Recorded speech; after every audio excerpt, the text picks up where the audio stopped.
More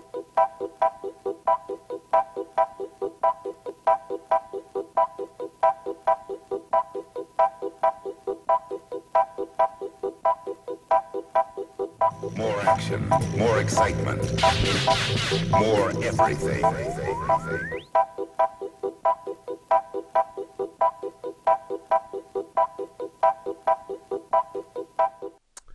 Alors bonsoir tout le monde, bienvenue dans le Web Journal de Radio-Québec, édition du 10 août 2020. On va parler aujourd'hui évidemment de la marche contre le masque obligatoire. Le peuple se lève. Aujourd'hui, comme je dis, la panique s'installe dans l'establishment. Il y avait aujourd'hui en émission radio au 98.5 la commission Ferrandez-Ravary où Luc Ferrandez a littéralement dit à la deuxième minute de l'entrevue, je l'ai écouté, qu'il y avait 100 à 200 manifestants. 100 à 200 manifestants. Il a vu les images et il s'en va à la radio mentir aux auditeurs du 98.5. Ils ont répété le mot marginal, marginal, marginal, alors que c'était probablement la troisième plus grosse manifestation des 15 dernières années. Lise Ravary dit on devrait couper le micro à ces gens-là, arrêter d'en parler. Comprenez, comme si le peuple n'avait pas le droit de s'exprimer, qu'il y avait juste les journalistes commandités par le système. Tu sais, avec les 600 millions de Trudeau, là, qui avaient le droit de parler. C'est scandaleux, c'est scandaleux. Même chose avec Patrick Lagacé qui dit dans son texte « Les idiots du village » de la semaine dernière. Il cite Umberto Eco. Tout le texte est une longue diatribe contre ceux qui font leurs propres recherches et qui ont une position différente de celle de l'establishment. Il cite Umberto Eco et il dit « Les enragés anti-masques rappellent aux médecins les mots du polymathe italien Umberto Eco qui disait « Les réseaux sociaux donnent le droit de parole à des légions d'imbéciles qui ne parlaient qu'auparavant au bar après un verre de vin sans nuire à la communauté. Ils étaient immédiatement réduits au silence alors qu'ils sont désormais le même droit de parole qu'un prix Nobel. C'est l'invasion des imbéciles. » Ce que Patrick Lagacé ne comprend pas, c'est que de notre côté, il y a énormément de prix Nobel, de professeurs d'université, de médecins émérites de renommée internationale à qui on ne donne jamais la parole, à qui, je veux dire, qu'on tente systématiquement de discréditer. Et même les gens, on dit, il dit Internet donne la parole à tout le monde, c'est faux parce que Facebook censure. Des experts qui se prononcent soit sur la chloroquine, soit sur le masque, etc., sont censurés, on coupe leurs conférences de presse, etc. Ils le savent très bien. Ils sont en train de paniquer. Voilà. Alors ça, ici, c'est la une de TVA Nouvelles. Des centaines de manifestants, des centaines, alors qu'on était des dizaines de milliers. Vous allez voir les images. Ne venez pas me dire que qu'on n'était pas 50 000 personnes. Donc, des centaines...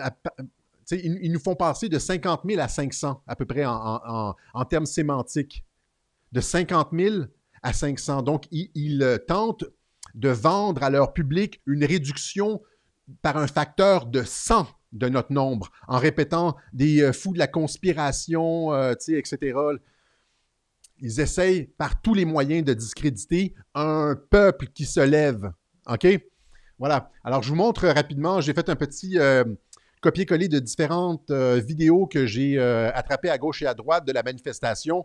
Comme je le dis, il y avait du monde partout sur la rue Sherbrooke. Ça descendait partout sur Avenue du Parc sur 1 kilomètre. Vous allez le voir, là, c'est 1 kilomètre en face, noir de monde. Et ça tournait sur René Lévesque. C'était plein, 50 000 personnes. C'est au bas mot. Alors, regardez bien ça.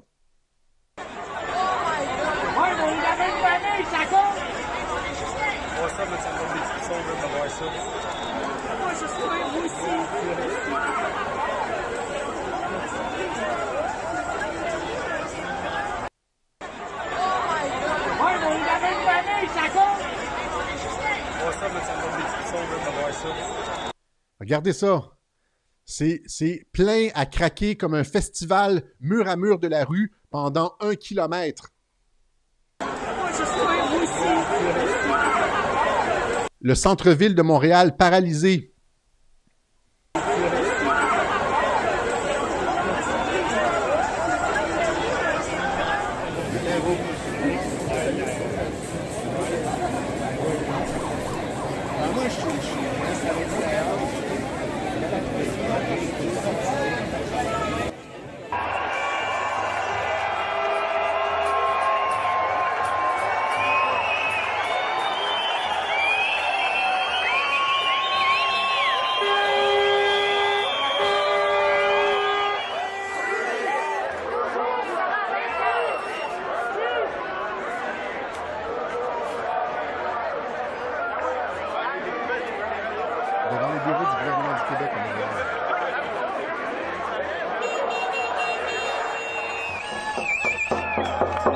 ça, là, vous voyez la rue. Ça, c'est sur René Lévesque, je pense. La rue est pleine à craquer de personnes. Là. On occupe toute la rue sur 1 kilomètre. Ils viennent nous dire que c'est 100 personnes.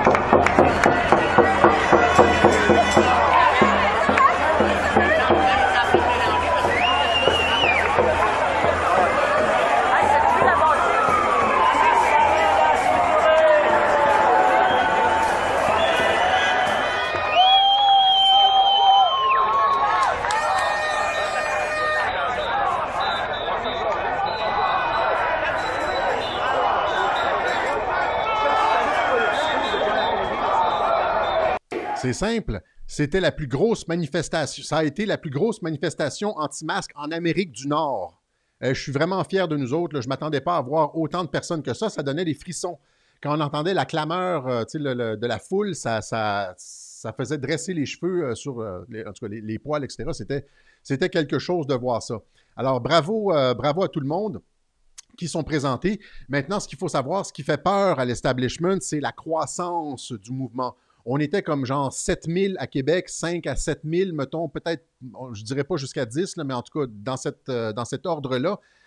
Et là, on a eu une croissance exponentielle de x10 en l'espace de 2 semaines. Comprenez que le gouvernement ne peut rien faire contre ça. Et pourquoi il y a eu cette augmentation-là? Eh bien, parce qu'ils ont osé essayer d'imposer le masque dans les espaces publics, dans la rue. Ils ont parlé du masque dans la rue, ils ont parlé de... Comme ils le font maintenant en France. On va en parler, là. Donc, augmentation de la répression. On a vu la Guilbeault devant un tank, dire que ça va être... et voilà, donc c'est pour ça que les Québécois se sont levés. Alors, bravo. Maintenant, ils ont fait, comme je dis, ils ont fait la même chose en Allemagne. Hein. Ils ont traité les manifestants de tous les noms. Ils ont même dit, regardez ici, BFM TV, là, on regarde la... Ils prennent merde, j'ai perdu l'image. Ils prennent des clichés très rapprochés de la foule. Vous allez voir toutes les images qu'on montre, là, ou presque toutes les images qu'on montre, ce sont des clichés très rapprochés de la foule.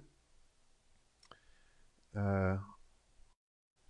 là, ici, regardez BFM TV qui dit, ça c'est pour l'Allemagne, là, un rassemblement organisé par des théoriciens du complot et des négationnistes du virus. Hey, ils utilisent le terme négationniste. Vous comprenez? Ça, c'est comme un establishment qui panique devant le peuple. Voilà. Même chose ici, hein, à TVA Nouvelles, on dit, pour la manifestation en Allemagne aussi, on dit devise de la manifestation, Jour de la liberté est également le titre d'un film de la réalisatrice nazie sur la conférence du parti d'Adolf Hitler. Vous voyez comment ça sent la panique. Voilà. OK?